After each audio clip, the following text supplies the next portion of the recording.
آپ یہ کام کر لیں، 7.5 منٹ کا ٹوٹل نسخہ ہے۔ اگر کوئی، میں ممبر پہ بیٹھا ہوں، اگر کوئی 1 ہفتے تک کرے اور کہے مجھ پہ اثر نہیں ہوا، آج تک میں نے نہیں سنا ہے۔ آپ نے قدیم زمانے میں دیکھا ہوگا لوگوں کو، آج کل ہم لوگ یہ سب نہیں کرتے، قدیم زمانے میں دیکھا ہوگا کہ کوئی کسی کے پاس گیا اور اس نے کہا کہ میرے لیے کچھ دم کر دیں، تو وہ اٹھاتا، اس نے کچھ پڑھا اور پانی میں پھونکا اور اس کو پکڑا دیا۔ صحیح؟ اچھا، اب ہم لوگ یہ کام نہیں کرتے، اس کی وجہ یہ ہے کہ 2 نمبر دم اتنے آ گئے کہ ہم لوگ بے دم ہو گئے ہیں بالکل ہی۔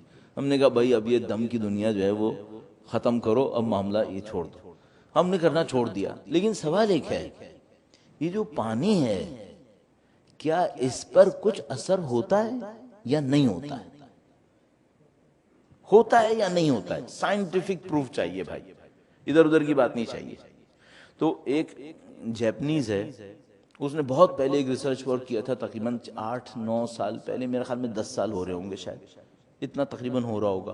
آپ نیٹ پہ جائیں، سرچ کریں میسیجز فرام واٹر، وہ آ جاتا ہے، اس میں بہت ساری چیزیں، داستانیں اس نے لکھی ہیں۔ اس کی داستان اس طرح سے تھی کہ وہ واٹر کا کوئی ایک ڈراپ لیتا تھا اور اس کو سب زیرو میں ڈراپ کر کے اس کو کرسٹلائز کر دیتا تھا، پھر اس کرسٹل کو وہ مائکروسکوپ کے نیچے رکھتا تھا اور اس کرسٹل کی شیپ دیکھتا تھا کہ کیسی بنی۔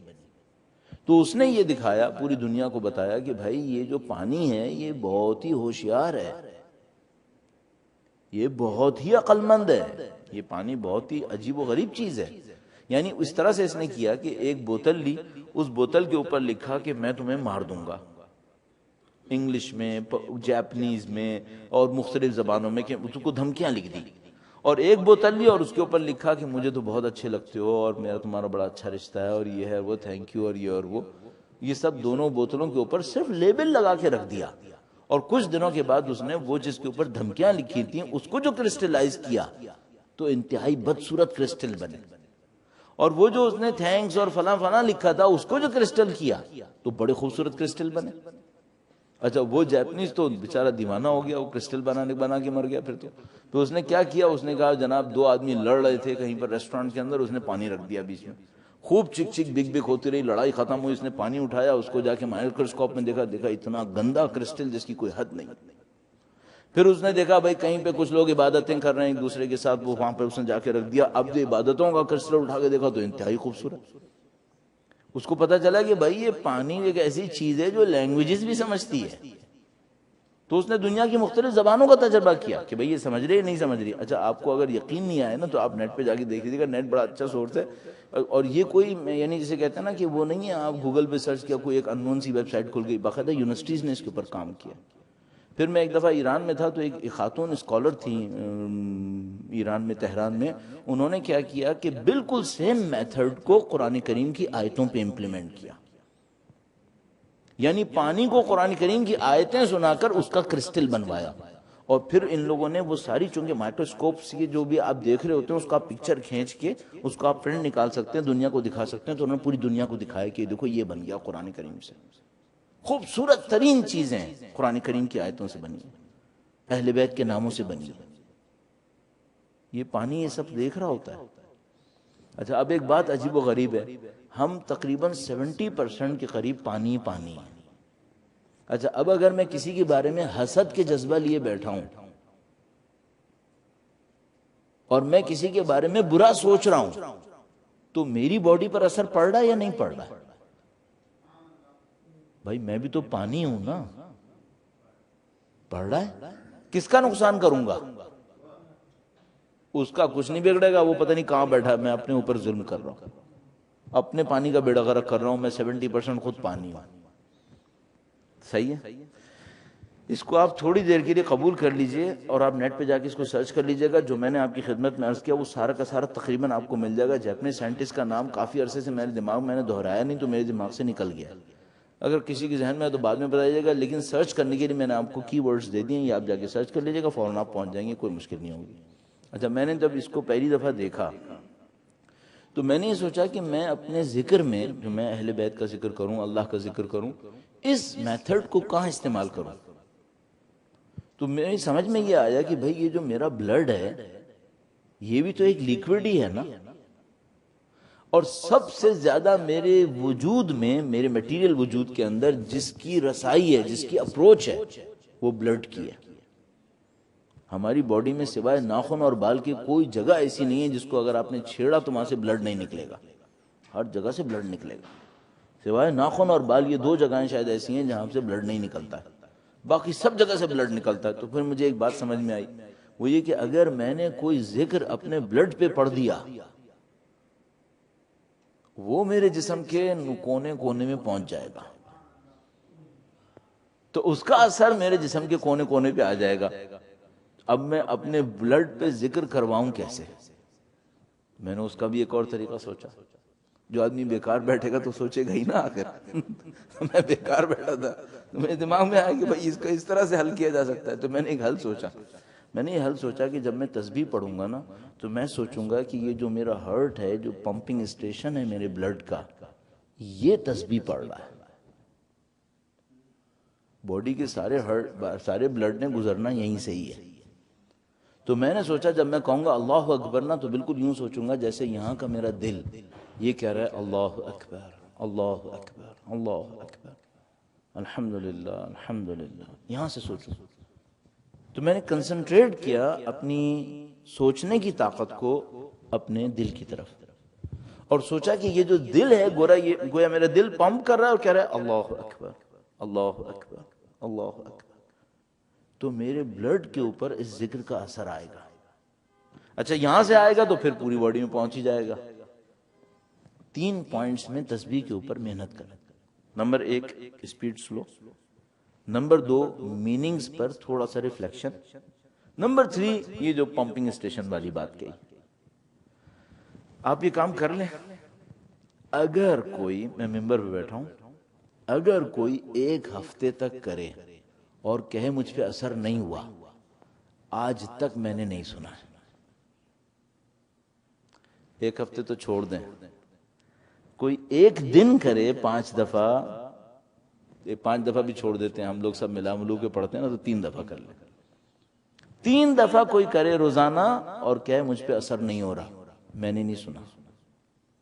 ایک دفعہ میں پاکستان سے باہر ایک جگہ پہ تھا, ایک گھر میں, وہاں کی جو ہماری ایک بہن تھی وہاں پہ بہت ماشاءاللہ محنت کرنے والی, وہ میرے پاس آئیں کہنے لگی میرا دل بڑا پریشان رہتا ہے, میں کیا کروں. یہ ترکیب مجھے ان دنوں نئی نئی سمجھ میں آئی تھی. تو میں نے کہا یہ آزمانے کے لیے یہ خاتون بہت مناسب ہے, کہیں تو بھائی میں آزماؤں نا اس ترکیب کو. تو میں نے ان سے کہا کہ بہن ایسا کریں, آپ ایسے کر لیں. تو انہوں نے کہا اس کا کیا ہوگا. اچھا میں جہاں کہیں بھی بتاتا ہوں یہ نہیں بتاتا کہ کیا ہوگا, چونکہ جو کرے گا اس کو فوراً خود ہی سمجھ میں آ جائے گا کہ یہ ہو گیا. انہوں نے کہا اس کا کیا ہوگا. میں نے کہا ایسا ہے, ابھی مغرب کی نماز ہونے والی ہے, عشاء کی پڑھ کے آئیں پھر ہم بات کریں گے کہ کیا ہوگا. عشاء پڑھ کے آئیں, کہیں مولانا میں نے تو ابھی 10 دفعہ اللہ اکبر کہا تھا, وہ ہو گیا. میں نے کہا بہن ایسے ہونا چاہیے تھا. اچھا میں نے کہا بھائی تکے میں چل گیا یہ معاملہ. پھر میں نے نیٹ پر ایک جگہ ریفلیکٹ کر دیا اس کو. نیٹ پر ایک جگہ کہیں کوئی لیکچر ہو رہا تھا, میں نے بول دیا تو ایک خاتون نے کینیڈا سے مجھے ایک چیٹنگ میں پکڑ لیا. کہیں لیکچر تھا, اس کے بعد Q&A تھا, اس کے بعد انہوں نے مجھے فوراً وہاں پہ لیا اور کہا کہ آپ فلاں ہیں. میں نے کہا میں فلاں ہوں. کہا آپ نے وہ ترکیب بتائی تھی. میں نے کہا وہ ترکیب بتائی تھی. کہنے کہ آپ کے ساتھ بھی وہی ہوتا ہے. تو مجھے سمجھ میں آیا کہ ہاں اس کا مطلب ہے کہ یہ باؤنڈریز کراس کر لیتا ہے, یہ پاکستان کے پاسپورٹ کے بغیر بھی چل جاتا ہے, ادھر بھی چل رہا ہے. ابھی تک گارنٹی سے کہہ رہا ہوں چل رہا ہے. صحیح ہے. میں نے اتنا وقت آپ کا لیا, اس خاطر لیا, آپ کر کے دیکھیں, آزمائیں. اچھا یہ مجھے تقریباً اندازہ ہو گیا کہ ہم جہاں کہیں بولتے ہیں کچھ پرسنٹیج لوگوں کی کر لیتے ہیں, اور میں گارنٹی سے کہہ رہا ہوں آپ پر اثر ہوگا انشاءاللہ. ہم سب ایک دوسرے کے لیے دعا کرتے ہیں کہ خدا ہمیں اس معنویت کو حاصل کرنے کی سعادت نصیب فرمائے. درود بھیجے گا محمد و آل محمد.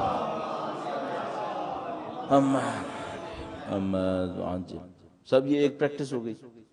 پریکٹس کی بات ہوئی تھی نا کہ بھئی ایسا جا رہے ہیں نا, ہم کل روانہ ہو جائیں گے, آپ کو ایسی باتیں کر کے چلے جائیں, پھر آپ کے پاس کرنے کے لیے کچھ نہ ہو. کیونکہ ہم لوگ تو ٹیچر ہیں, ہم لوگ پڑھاتے تھے, تو ٹیچر کوئی ہوم ورک دیے بغیر نہیں جاتا ہے. ٹیچر اسائنمنٹ دیتا ہے, کوئی نہ کوئی کام دے کے جاتا ہے. تو بھئی ہم تو ٹیچر کم از کم بچوں کے لیے تھے, یہاں تو ہم کام تو کم سے کم دے سکتے ہیں. یہ ایک کام ہو گیا. ایک اور کام میں آپ کی خدمت میں عرض کروں گا. اچھا اگر آپ نے یہ جو تسبیح والی بات کہی ہے اس کو روٹین میں کر لیا تو پھر آپ اس کے کمالات کچھ اور دیکھیں گے.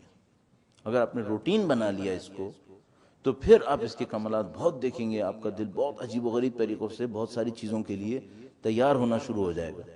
تیار دل کسے کہتے ہیں؟ تیار دل اسے کہتے ہیں جس پر حقیقتیں ریفلیکٹ ہوں،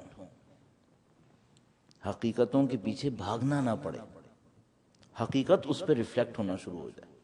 اس کو ہم تیار دل کہتے ہیں. ایک وہ ہوتا ہے نا کہ میں ادھر ادھر بھاگتا ہوں اور دیکھتا ہوں بھائی میری شکل نظر کیسی آ رہی ہے، آئینہ مجھے نظر نہیں آ رہا. اور ایک دفعہ آئینہ میرے ہاتھ میں ہوتا ہے، میرا دل چاہتا ہے میں یوں اٹھاتا ہوں اور دیکھتا ہوں اچھا یہ ہے. آپ کے پاس دل ایک آئینہ ہے. حقیقت ڈھونڈنے کہیں نہیں جانا چاہیے، یہ یہاں پہ ریفلیکٹ ہونا چاہیے. اس کو اتنا صاف ہونا چاہیے، اصولاً ایسا ہونا چاہیے. ہم لوگ نہیں کر پائیں یہ اللہ کی مرضی، ہمارا ارادہ اللہ کے اوپر بعد میں چھوڑوں، پہلے تو اپنی مصیبت ہے ہماری، تو خدا تو توفیق دے ہی دیتا ہے. یہ کر لیں. ایک ہو گیا، ایک پریکٹس ہو گئی. دوسری پریکٹس یہ ہے، اللہ ہم سب کو کرنے کی توفیق نصیب فرمائے. اور جو میں آپ کی خدمت میں عرض کر رہا ہوں صرف اس لیے عرض کر رہا ہوں تاکہ آپ کریں گے مجھے ثواب ملے گا. میں اچھا بزنس مین ہوں اس معاملے کے اندر کہ مجھے پتا ہوتا ہے کہاں سے مجھے پروفٹ مل سکتا ہے، تو میں اس کو اپرچونٹی کو جانے نہیں دوں گا.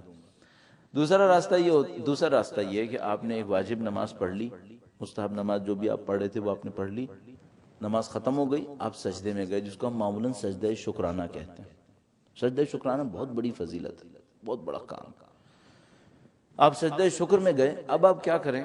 آپ کا ویژن تو بند ہو گیا. اب آپ کو دنیا کی اور کوئی چیز نظر نہیں آ رہی ہے سوائے کارپیٹ کے. اگر آپ گھور گھور کے دیکھنے کی کوشش کریں تو شاید نظر نہیں آتا ہے. اب آپ کا جب آنکھیں بند ہو گئی ہیں، اب آپ اپنے دل کو کھولیں اور آپ اپنے خدا سے گفتگو کرنا شروع کریں. 1 to 1 آپ کی اپنی زبان میں، جس میں آپ کو آسانی ہو. جو بھی زبان ہے آپ کی، کوئی بھی زبان ہے آپ کی، اللہ کے یوں سوچیں آپ کھڑے، خدا کھڑا ہے، آپ نے خدا سے 1 to 1 گفتگو کرنی ہے. کوئی غائب کا صیغہ استعمال نہیں کیجیے گا، تھرڈ پرسن استعمال نہیں کیجیے گا. وہ ہے جو نہیں، وہ نہیں، وہ سامنے کھڑا ہے. تم کہو، آپ کہو، اے خدا کہو، کیونکہ وہ سامنے ہے. غائب کیوں لے رہے ہو؟ حاضر سمجھو. آپ سجدے میں جائیں اور خدا کو سمجھیں کہ حاضر ہے. حاضر ہو گیا، اب گفتگو کرو، بات کرو. اچھا اب کوشچن یہاں پہ یہ آتا ہے کہ بھائی بات کریں کیا؟ بزنس پارٹنر سے تو بزنس کے بارے میں بات ہوتی ہے، اور کوئی ہوتا ہے تو اس سے کچھ اور باتیں ہوتی ہیں. اس سے کیا بات کرنی ہے؟ اس سے جو دل میں آ رہی ہے نا وہ کہتے. اب کوئی تکلیف ہے؟ بولے. کیا تکلیف ہے آپ کی؟ کچھ چاہیے آپ کو؟ بولیں. اچھا شروع میں آپ پینسل، بٹن اور جوتے سے لے کے پتہ نہیں کیا کچھ مانگنے کی کوشش کریں گے، بعد میں آپ کو خود ہی سمجھ میں آ جائے گا کہ اللہ سے یہ سب چیزیں مانگنا بہت چھوٹی بات ہوتی ہے، کوئی بڑی چیز مانگنی چاہیے. آپ شروع کریں، گفتگو کرنا شروع کریں. اچھا ممکن ہے کوئی کبھی کسی نے مجھ سے کہا کہ بھائی یہ سمجھ میں ہی نہیں آتا کہ اس سے گفتگو کرنی کیا ہے اللہ سے. تو میں کہتا ہوں کہ یہی کہہ دو خدا سے کہ خدا میں ایسا نکما ہوں کہ میں 50 سال سے زندگی گزار رہا ہوں، مجھے تجھ سے بات کرنی نہیں آئی آج تک، جبکہ مجھے پتا ہے میں نے جانا تیرے ہی پاس ہے. انا للہ و انا الیہ راجعون. گفتگو کریں اس سے. آپ کو جو دکھڑے ہیں، درد، تکلیف ہے، بولیں کہ خدا مجھے یہ تکلیف ہے. پھر آپ کو خود سمجھ میں آئے گا کہ بھائی یہ تکلیف بہت چھوٹی تکلیف ہے، کوئی بڑی تکلیف بولو. مثلا کوئی مجھ سے کہے کہ مثلا میں تو چاہتا ہوں معنویت حاصل کروں. خدا سے کہو کہ خدا میں تیرا بندہ ہوں، تیری محبت کے بغیر زندگی گزاروں. یہ کون سی زندگی ہے؟ میں تو تیری طرف آنا چاہتا ہوں، میں پتہ نہیں کہاں کہاں گھوم رہا ہوں، غلط کر رہا ہوں، تو مجھے اپنی طرف بلا لے. یہ بول دو اسے. کیا کہنا چاہتے ہیں؟ جو کہنا چاہتے ہیں کہیں خدا سے. کتنی دیر کہیں؟ شروع میں اپنے آپ کو باؤنڈ کریں، 15 سیکنڈ، 30 سیکنڈ. چونکہ آپ کا دل اس جگہ پر جتنا سر اٹھانے کا چاہے گا نا اللہ جانتا ہے سر. شیطان آپ کو کہے گا بھاگو یہاں سے، کیونکہ یہ جو آپ قریب جا رہے ہیں نا یہ شیطان کبھی برداشت نہیں کرے گا. شیطان بہت ساری چیزوں پر میرے اور آپ کے صبر کرتا ہے، اس معاملے میں بالکل صبور نہیں ہے. اس معاملے میں یہ شیطان پورا شیطان ہے. کہتا ہے یہاں نہیں ٹکنے دوں گا، کیونکہ اگر یہ دروازہ کھل گیا تو پھر میرا دروازہ بند ہو جائے گا. وہ یہ دروازہ نہیں کھولنے دے گا آپ کو محنت کرنی پڑے گی. شروع میں آپ سر جھکائیں، سر رکھیں سجدے میں 10 سیکنڈ 15 سیکنڈ باؤنڈ کرنے آپ کو، 15 سیکنڈ سے پہلے سر نہیں اٹھاؤں گا، یہ آدھے منٹ سے پہلے سر نہیں اٹھاؤں گا، آہستہ آہستہ بڑھائیں، 1 منٹ سے پہلے سر نہیں اٹھاؤں گا، اچھا 1 منٹ تک کیا کروں گا؟ جو دل میں آئی کروں گا۔ زیادہ تر میں کہہ رہا ہوں 3rd پرسن میں گفتگو مت کیجیے گا، ڈائریکٹ خطاب کیجیے گا، تاکہ آپ کا اور میرا رشتہ اللہ سے غائب اور غائب کا نہ بنے، حاضر کا بنے۔ ہم خدا کی بارگاہ میں ہیں تو اس سے غائب کا رشتہ کیوں بنائیں، حاضر کا رشتہ کیوں نہ بنائیں؟ اس طرح سے آپ کی اور ہماری اسپرچولیٹی کو ایک دھکا لگے گا، آگے بڑھنے کا ایک چانس بنے گا۔ تو یہ دو اسٹارٹنگ پوائنٹس ہیں۔ اب دیکھیں اس میں کچھ نہیں جائے گا، ایک تسبیح پڑھنے میں کتنی دیر میں نے آپ سے عرض کیا؟ 2 منٹ۔ 3 دفعہ تسبیح پڑھیں گے آپ کتنے منٹ لگا لیں گے؟ 6 منٹ۔ کوئی کہے میں بزی ہوں تو 6 منٹ نہیں نکال سکتا؟ 6 منٹ میں 1 منٹ تو ویسے ہی نکال رہا تھا نا، 20 سیکنڈ کے 3 ٹرپ کر کے 5 منٹ ہی اور نکالنے، 1 منٹ تو ویسے ہی نکال رہا تھا۔ یہ جو سجدہ میں کہہ رہا ہوں یہ 30 سیکنڈ سے شروع کرے، دن میں 3 دفعہ کر لے، 1.5 منٹ یہ ہو گیا، 7.5 منٹ کا ٹوٹل نسخہ ہے۔ کہیں جانا ہے کیا؟ نہیں، کہیں نہیں جانا ہے، وہی جو سجاتے ہوئے بیٹھے تھے وہیں بیٹھے رہنا، کہیں بھاگ دوڑ بھی نہیں ہے، کچھ نہیں ہے۔ اس سے اچھی ڈائٹنگ آپ کو کوئی نہیں ملے گی، اس میں کچھ نہیں کرنا ہے، اور اس میں فائدہ یہ ہوگا کہ آپ کی روح کا جو گناہ کا بوجھ ہے وہ کافی کم ہو جائے گا۔